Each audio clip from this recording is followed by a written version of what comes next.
Hello po mga katropa. Hello din po sa mga taga-Earth. So, yun po yung mga intro ko sa dalawa kong vlog na nasimulan ko po siya before pandemic pero tumigil din po ako before pandemic. Tama ba yung grammar ko? Anyway, ayun po, kamusta po kayong lahat? Sana nasa mabuti po kayong kalagayan. And ako po kung kakamustahin nyo. Thank God buhay pa. Pero sa other aspect po, mentally struggling, pero I think makapag-isip pa ng maayos, although may mga araw or oras po na sobrang tagal ko po mag-procrastinate and tamad na tamad din. Emotionally, hopefully improving, pero di ko rin po masabi kasi minsan lumalabas pa rin si anger. Lalo na pag natitrigger po ako. And physically, okay pa naman, I think, pero diabetic na po ako. So, another story po siya. Iba-vlog ko po siya sa ibang vlog kung mabibigyan pa po ng pagkakataon. Financially, talagang sinali ko po yun kasi yun po talaga yung pinaka-struggle ko this season. After po ng pandemic, to be exact, 2023, nag-start na po ako mag-struggle finances. And ayun po. And spiritually, hoping dun po kahit paano is okay naman. Pero di ko rin po masabi kasi madalas pumapalya pa rin po. Pero praise God pa rin po kasi sobrang sa season po ng buhay ko ngayon. Yun nga po, nasabi ko, wilderness. Sa wilderness po ako ngayon na nandun pa rin po si God. And totally talaga. Sobrang damdam ko po yung presence niya. Lalo na po nito 2025. Actually, 2024 until now. Sobrang lang. Mas na-feel ko po yung presence ni Lord sa buhay ko. Ang dami po kasi nangyari. So, una sa lahat, bakit ako nagbablog?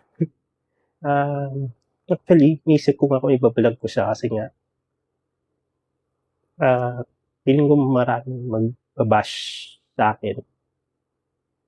Dahil, yun nga, yung parang, ayoko rin na dumating ayoko rin yung pakiramdam na parang, kasi nga, sobrang pride din po akong tao. Hindi denial ako, pero alam ko, na-realize ko ma-pride talaga akong tao.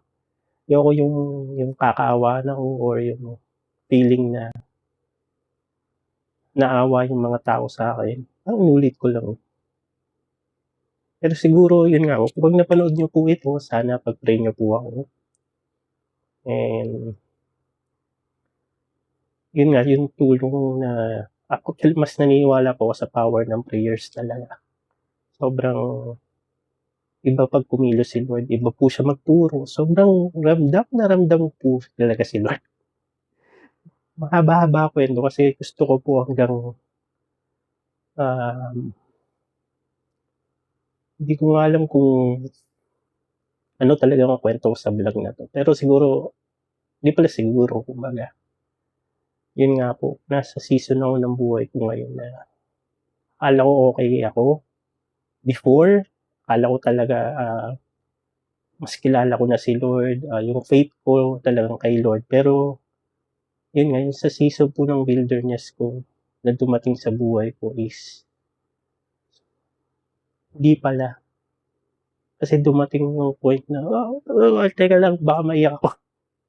Sorry po gusto ko talaga maging seryoso, pero yun yung parang minsan gusto ko, tinatanong ko talaga kay Lord na, ba't ganun Lord? Parang,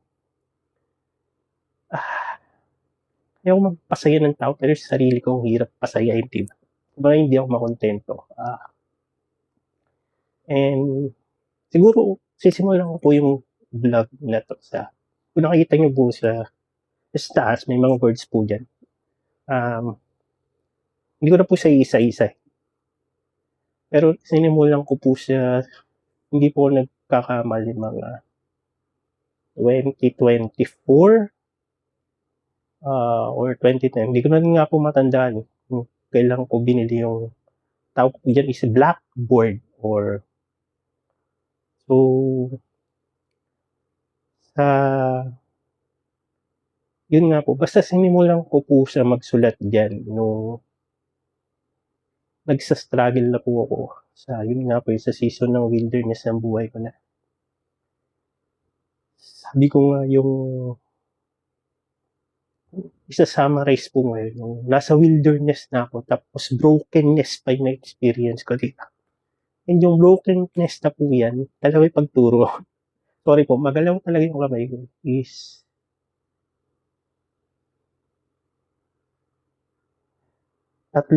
ihahati ko po siya sa tatlo. Yung broken isang broken, and broken-hearted.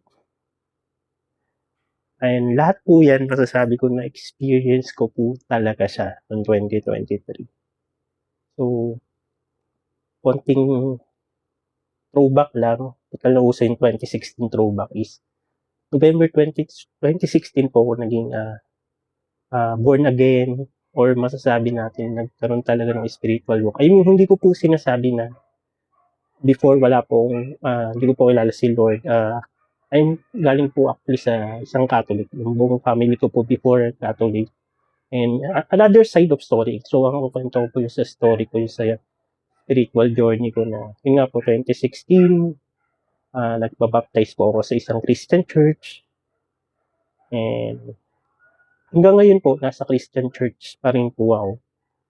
And sobrang ang dami lang po nangyari talaga na, yun nga po yung akala ko na okay po ako sa Christian as a human being, sa follower of Christ, yung faith ko na kay Lord, naniniwala ko na Jesus is my Lord and Savior. Pero boom, di po pala.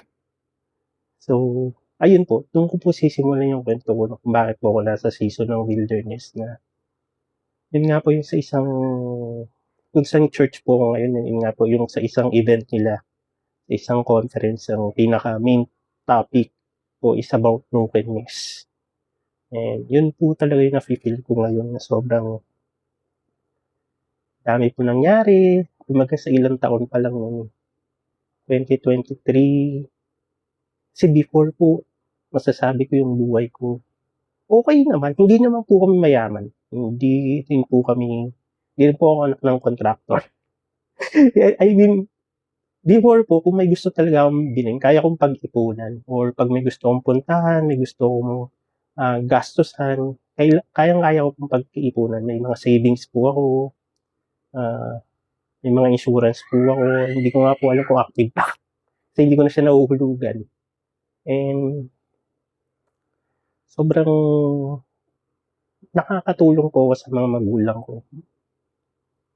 Pero yun nga po, yung 2023, simulan po natin sa na-diagnose, hindi pala diagnose, kumbaga, ako rin po yung may kasalanan. Nagme-maintenance na po ako for diabetes. And pasaway din po ako. So, I think ikukwento ko po siya sa ibang ano. Pero siguro to make it short po, yun nga po, naging pasaway po ako ng pandemic. Ang dami ko pong kinain na, kumbaga naging matakaw po ako, lalo sa mga milk tea. Sobrang dami pong iniinom ko nun. I mean, ang dami ko rin po kasing iniisip na actually nagpadalawang po ako 2023 nagpa-diagnose po ako for, yun nga po, for mental health disorder. Nakalimutan ko lang po yung pre-diagnosis, pero yun nga po, mataas po ako sa anxiety. And Hindi ko na po siya tinuloy kasi nga po, mahal po siya. Kailangan pag-ipunan and mga panahon po yun, iba rin yung priority ko po. Pero yun nga po, after nun, diabetes, mental health. Pero hindi ko po kino-confirm na may mental kasi to be fair din po sa mga, yun nga po, sa mga diagnose po talaga is ako po, nagpa-pre-diagnose kasi pakiramdam ko po nun meron po talaga, meron po akong problema. Pero yun nga po, hindi ko siya tinuloy kasi magastos po sa may sa pagpapa-diagnose pa nga lang po medyo may kamahalan na. And yun po, ang dami ko pong ginawa nun nung simula po 2023 as in okey-okey pa po buhay ko nun. Ika nga po ni ano, yung si Ann Curtis po, she can buy yung club. I mean, yung may ganong feeling po.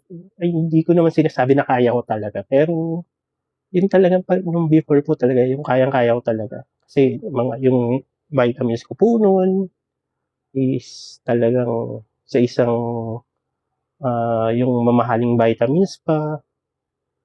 Tapos mga 11 na ano pa yun, garapon. Garapon talaga, bottle. Hindi ko alam yung tamang term.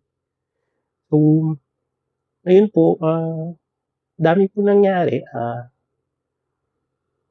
Dahil po sa sobrang gulo ng utak ko noon, ang dami ko pong mga pinagkagastusan na hindi maganda. And nagkataon po, which is hanggang ngayon is may struggle pa rin po ko na dahil po sa struggle na yun,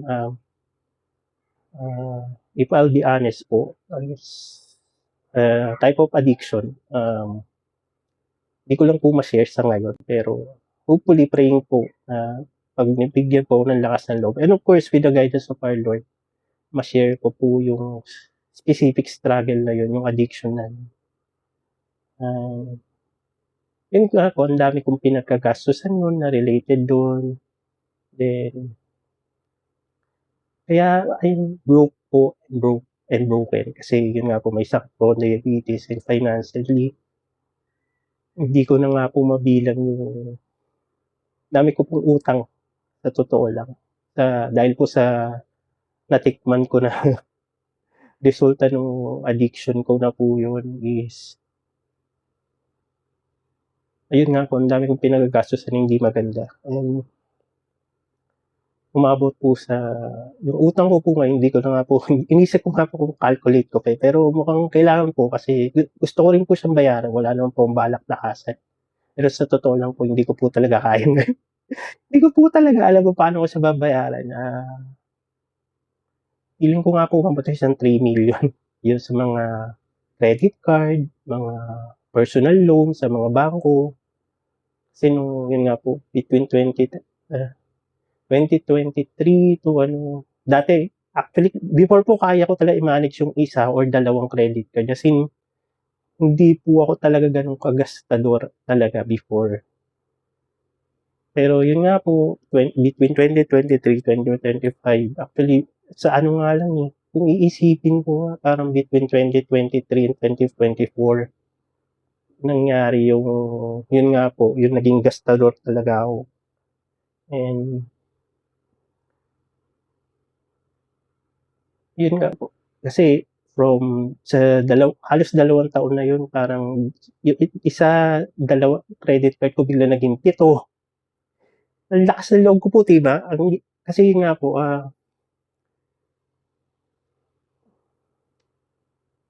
pride ko rin na feeling ko before kaya ko talaga siyang bayaran. Gusto ko pa part-time noon pero di ko rin nagawa eh. Kasi nga, tamad ko, napaka-irresponsable ko po talaga.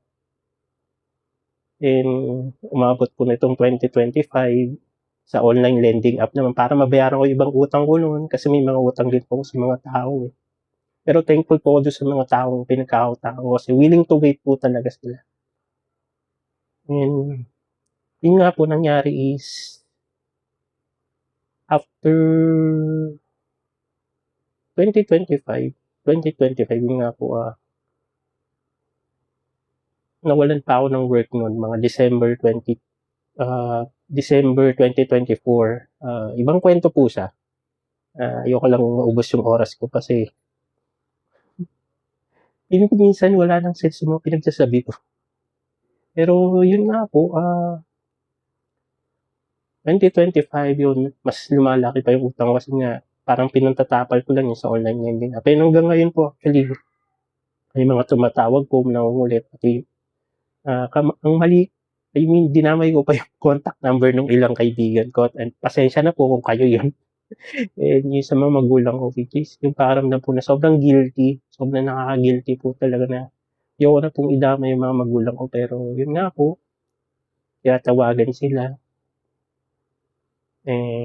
Yung mga bangko po, yung isang bangko pupunta na nga po dito sa bahay namin. So, wala naman po talagang balak takasan pero hindi ko talaga alam kung paano ko po papayaran talaga yung lahat ng utang ko na umaabot na ata nga sa 3 million. Pero sana hindi po kasi hindi ko pa po siya talaga nakalkulate. Sobrang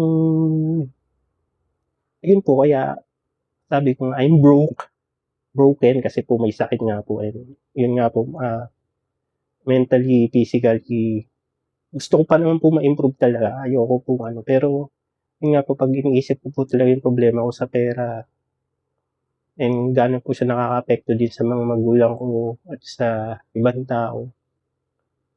Which is, ako din po talaga may kasalanan kung ba't po umabot sa punto na ganito na baon po ako sa utang.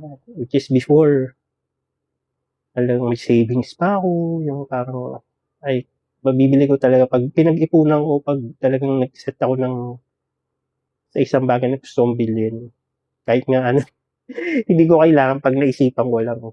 Ganun po ako kahit yabang and dun ko po na-realize na yun nga sinasama ko po pala pera talaga. And last year nga po 2025, yun po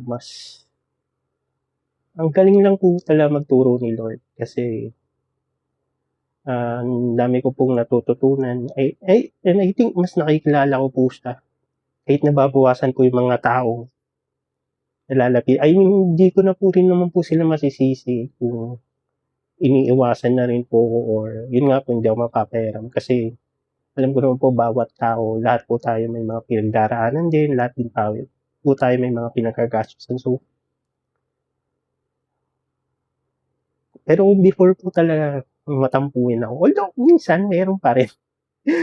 Pero yun nga po, and about naman po sa broken hearted, mahaba-haba po siyang topic. And feeling ko po kulang pa yung 20 minutes para ma-share ko po siya kung bakit po. Related din po siya actually sa addiction. And connect the dots na lang. Di po, I mean, yun nga po, pinagpe-pray ko po siya paano ko po siya i-share kasi personally po, medyo sensitive po topic talaga siya. Maski rin po yung addiction ko and I think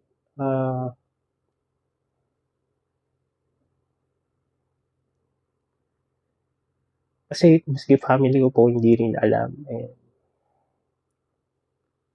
Although, pray ko mapanood nila. Minsan nakakapagod na rin po mag-explain.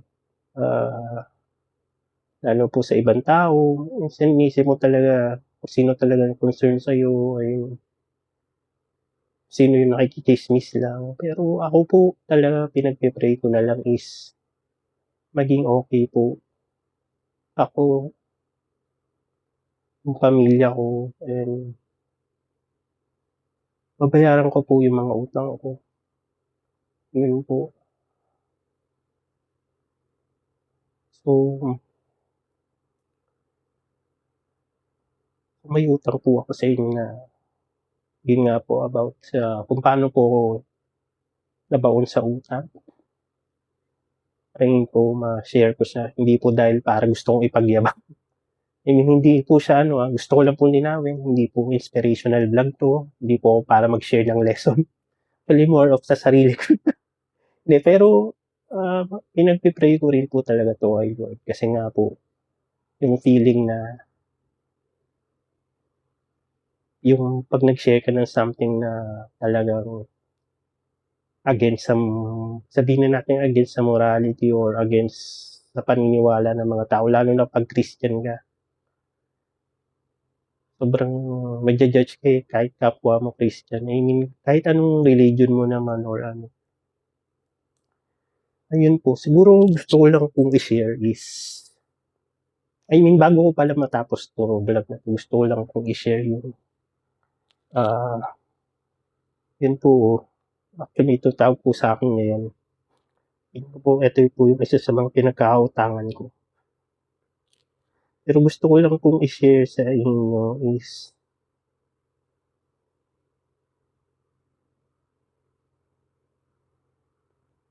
yung verse, actually part po siya ng daily readings ko po dito sa Holy Bible app.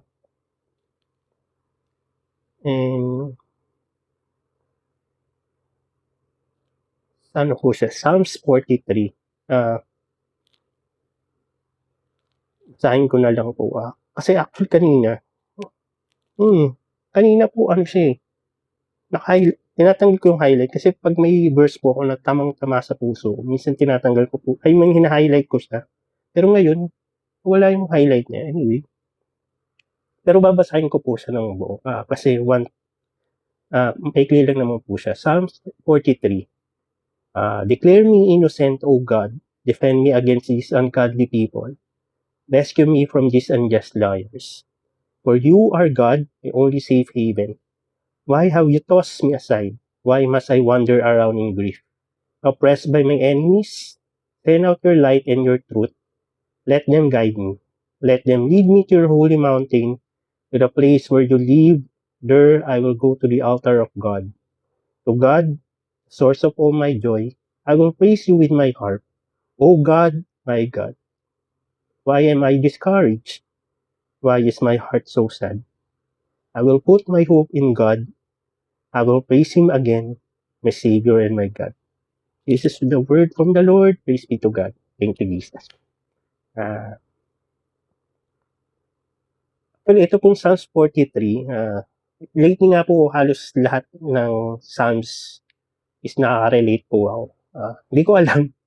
Pero yung feeling mo na talagang sapul yung puso at emosyon mo. Pero dito po ito po sa Psalms 43, ang sobrang ramdam ko po yung, kasi yun nga po yung feeling na sa verse 2 nga po, for you are God, my only safe. Kasi si Lord na lang po. I mean, may mga tao naman, which is naniniwala ko, bigay po sila, pinadala po sila ni Lord, pinaramdam. Sila yung mga tao na kailangan ko sa mga oras na kailangan ko po sila makausap. Sabi nga po, for you are God, my only safe haven. Why have you tossed me aside? Why must I wander around in grief, oppressed by my enemies? Which is yung enemies na yon, yung sin, yung addiction, yung mga pinagagawa ko na hindi maganda. And yun nga po, sabi nga po sa 3 naman, send out your light and your truth. Let them guide me. Sobrang yan po talagang kailangan ko ngayon. Ano na po sa sitwasyon ko ngayon. And sa verse 5 po na, why am I discouraged? Why is my heart so sad? I will put my hope in God. I will praise Him again, my Savior and my God.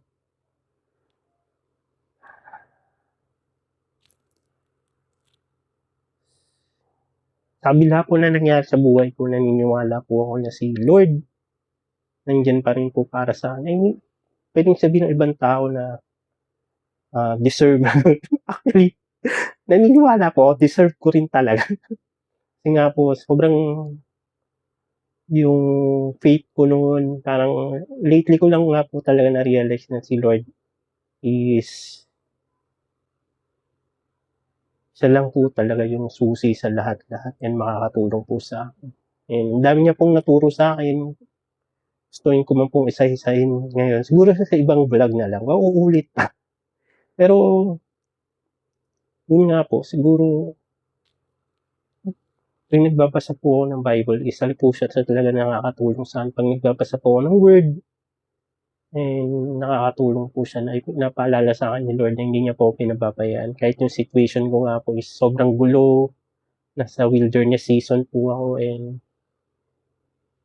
ang dalas po na yung utak ko, ang daming iniisip, di ko po talaga alam ang gagawin. Minsan nga po, nakatingin na lang ako sa isang sulok, naglalaro.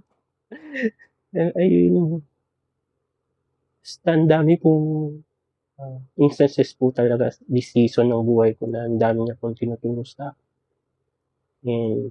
And thankful po dun sa mga taong pinapadala niya. Pero sana next, Lord, padala pera. Hindi.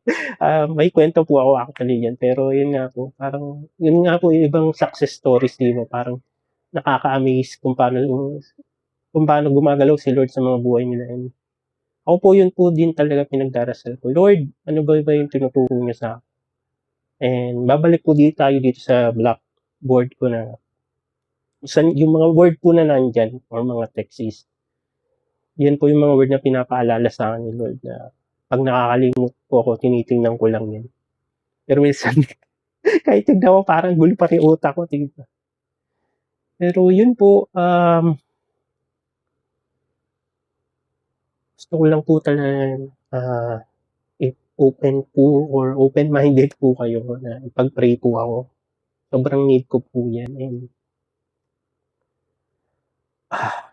again, thank you pa rin po kasi hindi po talaga ako pinababayaan ni Lord kahit ganito po yung sitwasyon, kahit ako po yung may kasalanan talaga. And sabi ko nga, kwento ko po sa next vlog kasi connected po yan, yung addiction, kung paano po ako naging broke, and bakit po broken-hearted. Feeling ko po 1 oras yun, hindi. Pero, yun po. Thank you po. Kung umabot po kayo hanggang sa dulo ng vlog na to, maraming salamat po. And fully pag-pray niyo po talaga ako. And yun po, God bless po sa ating lahat. And if may mga prayers din po kayo, pwede ko rin po kayo ipag-pray. Kahit may pinagdaraanan po ako. Basta ginagamit po tayo ni Lord. We are willing to do what He wants. I mean, what He wants to do in our life. In my life, sa life din niyo po. Kaya naniniwala po ako, may purpose po ang bawat, lalo na po sa pangyayari. Sobra. Siguro, yun nga po, ibang vlog na lang. And again, thank you po. And yun po, maraming salamat in advance po sa mga prayers. God bless po sa ating lahat. Thank you.